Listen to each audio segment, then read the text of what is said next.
Hello everyone welcome back to my YouTube channel. तो आपण मानक समस्त को मिस राउत यूट्यूब चैनल को मु स्वागत करुच्ची। तो रिजल्ट आसला परे कौन करिबो एटा समस्त मन में प्रश्न आसुथिबो।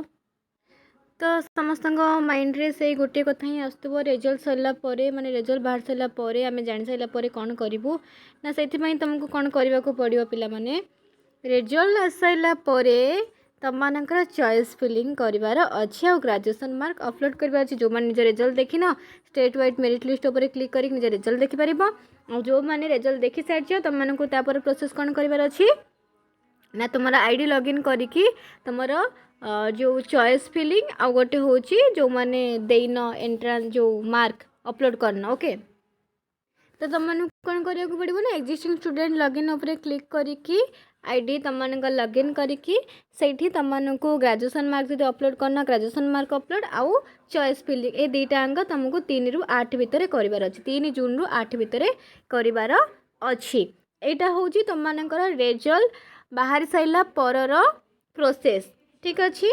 एटी मोबाइल नंबर पासवर्ड देकी तुमମାନଙ୍କର ए कैप्चा को फिलअप करिकी लॉगिन करिवो लॉगिन कर साइला परे ए साइट रे ही तुमମାନଙ୍କୁ शो करथो पिला माने चॉइस फिलिंग पई भी शो करूथिबो आउ तुमମାନଙ୍କର ग्रेजुएशन मार्क पई अपलोड पई भी शो करथिबो। ओके देखो पिला माने एटा तुमମାନଙ୍କର काली ही आसीबो। ओके काली आसीबो माने 3 जून रु 8 जून भितर तुमମାନଙ୍କର ग्रेजुएशन मार्क और चॉइस फिलिंग दुईटा करिवार अछि।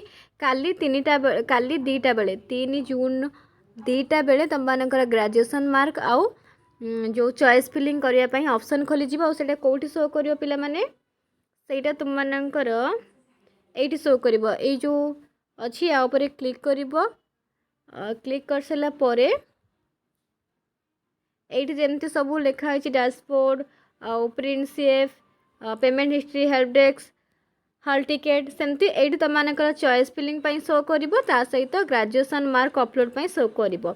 तो जोटा जे करिवार अछि चॉइस फिलिंग तो निहाती समस्त करिवे जदि ग्रेजुएशन मार्क अपलोड करन थो ताकू भी अपलोड करिया को पड़िबो ता ऊपर क्लिक करिकी से प्रोसेस जा अछि करिवो। ओके तो सेही प्रोसेस विषय रे मु तुमମାନଙ୍କୁ काली निहाती भाबरे जणेबी और सेथि पई काली 9टा बेले सकाळ 9टा बेले मु लाइव आसीबी सकाळ 9टा बेले मु लाइव आसीबी और ए चॉइस फिलिंग विषय रे हमें कथा हबा।